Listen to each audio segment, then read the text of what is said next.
Hola, mi nombre es Ulises Fraile Martínez con el Departamento de Salud del Condado Benton. En nuestro informe de hoy hablaremos sobre el nuevo anuncio de que nuestro condado está en lista de vigilancia de la gobernadora Kate Brown. A partir de hoy, lunes 20 de julio, a las 9 de la mañana, el condado Benton reporta 7 casos nuevos del virus COVID-19 de la semana pasada, con un total de 110 casos positivos hasta la fecha y no reportamos ningún nuevo fallecido.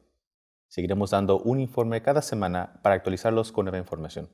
Este fin de semana pasado, la Autoridad de la Salud de Oregon reveló información que muestra que nuestro condado Benton no está cumpliendo con los requisitos de la salud pública exigidos por la gobernadora Kate Brown para medir cómo estamos respondiendo al virus COVID-19. Los requisitos de la salud pública que nos exige la Autoridad de Salud de Oregon y que no estamos cumpliendo son no tener un aumento en pruebas positivas en los últimos 7 días. El condado Benton muestra que siguen aumentando los casos a un incremento de 3.5%. Tener menos de 5% de casos nuevos en los últimos 7 días. El condado Benton ha tenido un aumento de 29%. Tener la capacidad de hacer rastreo de contagios para el 95% de los casos nuevos dentro de las primeras 24 horas. El condado Benton ha podido rastrear contagios hasta el 94% de los casos dentro de las primeras 24 horas. Por lo menos el 70% de los nuevos casos del virus COVID-19 se han podido rastrear y conectar a un caso ya confirmado. El condado Benton ha podido rastrear y conectar el 17% de casos nuevos a un caso ya confirmado. La mitad de los casos positivos en las últimas 3 semanas han ocurrido en personas entre 20 y 30 años de edad, pero esta tendencia podría cambiar en cualquier momento con un brote en una vivienda para personas de la tercera edad.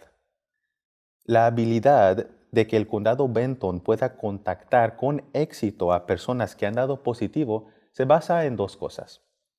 Una, que los miembros de la comunidad respondan a la llamada de un rastreador de contactos del Departamento de Salud.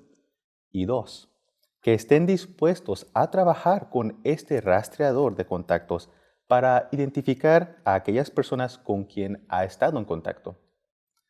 Continuamos reclutando y capacitando a rastreadores de contacto entre el personal del condado para crear una capacidad para brotes, así como una segunda ola en el otoño. Como comunidad, podemos seguir ayudando a que nuestro condado siga cumpliendo con los requisitos de la salud pública. Le recordamos que a partir de la semana pasada, la gobernadora hizo obligatorio el uso de cubrebocas en lugares públicos encerrados. Es altamente sugerido que los niños entre las edades de 2 a 12 también usen cubrebocas y siempre estén bajo la supervisión de un adulto cuando la estén usando. Y niños menores de 2 años no deben usar cubrebocas. Anteriormente, dijimos que había excepciones para el uso de cubrebocas para personas con condiciones médicas o con una discapacidad que le prevenga usar cubrebocas con seguridad.